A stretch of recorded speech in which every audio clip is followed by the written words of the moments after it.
Hey YouTube, I'm gonna make this one quicker than I did the last 4 I have recorded because my iPod keeps shutting off when I'm right at the end and about to quit. So first thing you're gonna want to do for your off-road lawnmower. This is how to build an off-road lawnmower if I haven't said it.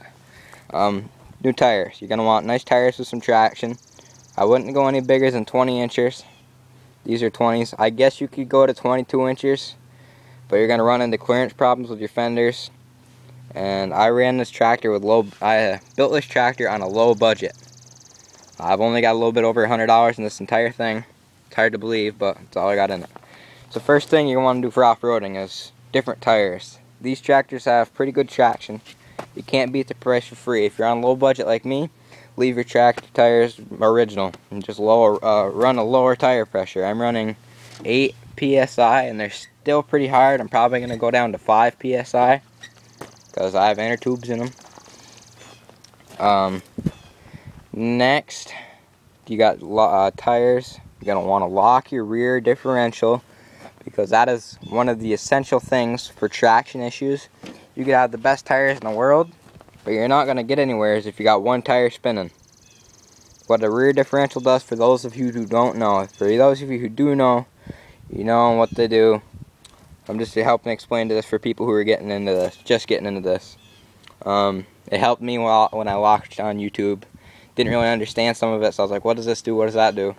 But now I'm really good at this stuff, so I'll do the winch later. You're going to want to lock your rear differential, weld your spider gears together, or you could do, Fearless Front has a video on how to lock your rear differential. Go check his videos out. He's really popular on YouTube. You might have heard of him, you might have seen his videos already. Some older videos, you got how to rewire your tractor. That's another one. He's got some other ones on there that are good. Slap shifter, I think is what it is, for your old mower deck thing. If you still got yours, I ripped mine out. Alright, so next we're gonna say pulley swap. Last time I hoped to get on the ground. I've been on the ground 4 or 5 times. In my case, I have a 3.5 inch on the back, and why is my iPod doing this? There we go.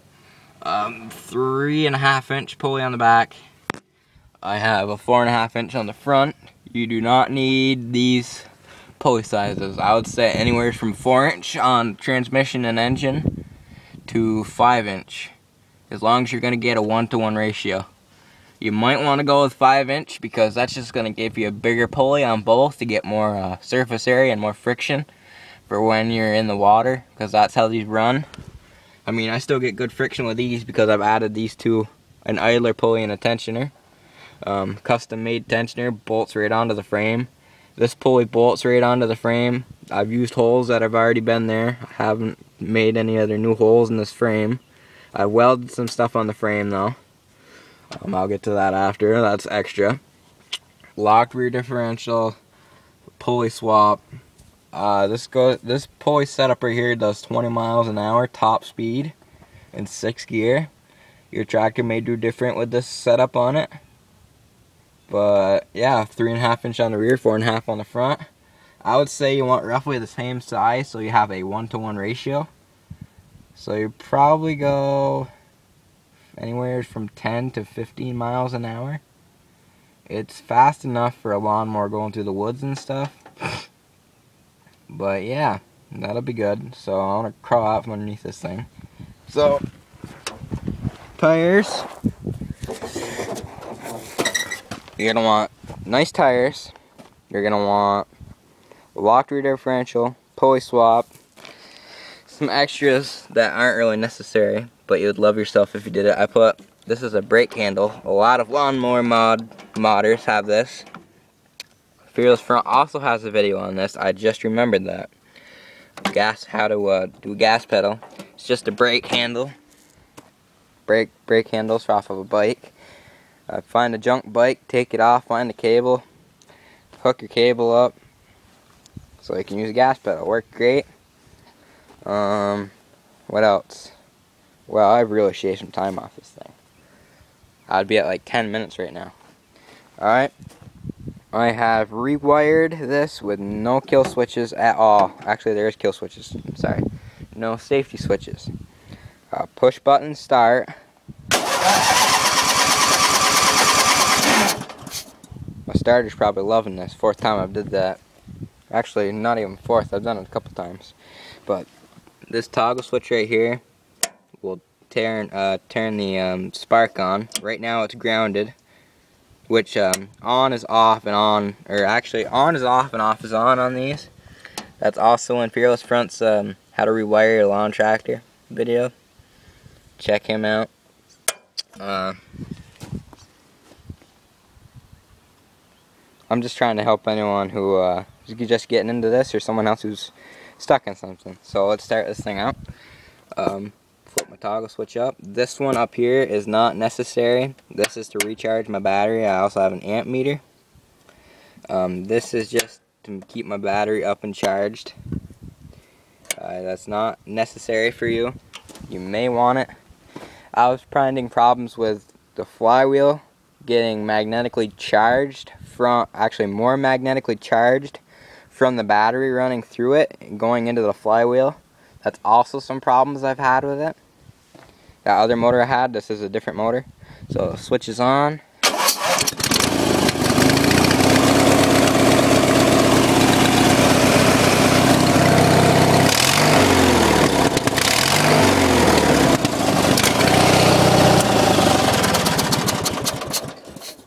Little bit of gas pedal demonstration. That works. That's a really good setup. I have no safety switches. You don't have to worry about a key. And if you got a mud and lawnmower and you leave it outside, someone's going to have the balls and the smarts to drive it if they're going to steal it. Because this thing is sketchy as hell right now, and I keep it in my garage with all my other toys. Well, you know what I mean, big boy toys. Bigger front tires, you can add that from stock tires. But if you're going to do anything like this, I would suggest a low budget for mud and mowers. Like I said, this lawnmower entirely has been built with a little bit more than $100, I believe. I spent $70 at Tractor Supply. That tells you how much I got into this entire tractor. Actually, I guess I gotta say I got more than 100 into it. I'd say around 160, because I bought 2 other tractors, and some of these body parts are from the other tractors. But like, I didn't have to put this hood back on it. I didn't have to put this dash on it. I could have put my Craftsman hood back on it, which is hanging up on the wall. I don't think you can see it. Craftsman fenders, they were orange. I mean, I didn't have to put these fenders on it, or all this stuff I didn't have to put on it. Some of it I could have just used the old, but I decided to put this on it because the other old either had stuff on it or holes in it or something like that. But yeah, some extra stuff I did. This clutch pedal didn't have that rubber thing on it, so I put that on it. That works really good. I welded that nut, or that bolt head on the top as a clutch stop, because if I pushed my clutch any further, it would hit the engine pulley and throw sparks. And my parking brake still works with it like that. You're going to want to make sure that your parking brake is going to work if you're going to use it. You're going to want to make sure it's going to depress it enough to not, how do I say this? So it's not going to have enough tension on the belt, so when you start it, it's going to want to move. I've customized mine, as you could say. I've painted the whole thing red and black. The winch is 2,000 pound ATV winch here. It works from this handle. So I can just reach my arm around the seat if I get stuck. Say I get stuck, I put it in neutral. I get off, I run the winch out, hook it to a tree, hop back on it, put it in reverse, start to use the winch and let off on the clutch. I can do all that stuff from on the tractor, instead of having a hand switch, which would probably be easier. But you know, if I'm sitting on it and I'm looking to where I'm going, I can just reach my hand down, twist it, have one hand on the steering wheel, one foot on the clutch, one foot on the gas pedal. As you can see, you're going to be busy when you're driving one of these things. You're going to want to make sure yours has semi-decent brakes. This has no brakes at all. I'm going to be working on that. I got that shaft that fell down underneath there. I just added this toolbox. Got some parts and stuff in it, spark plug, toe strap, some tools, adjustable wrench, pair of pliers. You know, say something like the other day I drove it with the gas pedal thing. The spring went flying off, so it wouldn't return back to idle when I'd let off the gas. It would stay at full throttle. So I had to get in there by hand and do that and drive it the rest of the way on about half throttle. Another thing I've added is these headlights and this front bumper. This front bumper came with the Poulon Pro lawn tractor setup as an accessory, I believe. I've added that back on after I welded 2 pieces of angle iron on, drilled holes in them to put these halogen headlights in, rewired the headlights so I could drive in the woods and at night. Say, like I went to a party. I actually did go to a party and I didn't get to drive it home because I didn't have headlights and it was pitch black out. I'd have someone give me a ride home. I went back and get it the next day, plus that spring let loose. So you're going to want to carry spare parts or some stuff like that, you know. You're not going to want to carry a freaking another tire in there. Maybe a little can of Fix-A-Flat, maybe. You know, that would fit in some people's toolboxes. Some people have old ATV racks on the back. I mean, personally, I'm not going to take my ATV rack off my ATV to put on it. I mean, I could build one if I wanted to. But I mean, this is low budget right here. This is about as low budget as you get. I mean, if you know everyone and you can get all your stuff for free, that is good for you. Make some of your pulleys. I just saved myself a lot of time and hassle because I just went to Tractor Supply, bought new inner tubes. I bought a spark plug for that motor, an E3 spark plug. I was going to try it out, but the motor's not running right, so I don't really know if it adds horsepower or not. But I'm going to wrap this video up because it died around 13 minutes. That is the hood I'm talking about, even though it's got that big hole in it, because I had a stack, custom-made stack coming out off that motor right there. And this is why I don't have a belt on it right now, if any of you are wondering. I've burnt it. It's frayed on each end. So alright guys, I hope this helps anyone.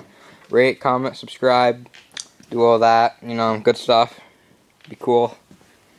Yeah, I hope this helps any of you that are just getting the lawnmower modding. Maybe you're already into lawnmower modding, you got a lawnmower, you got a couple lawnmowers maybe. You just want to do some extra stuff to it, like I put the headlights on. The winch was just a bolt on.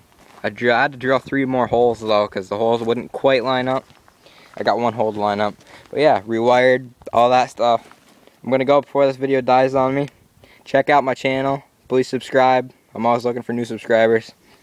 And happy lawnmower modding / mudding / racing / pulling / yard work / just being cool. Alright guys, I'm going in the house because I'm tired. Alright, later.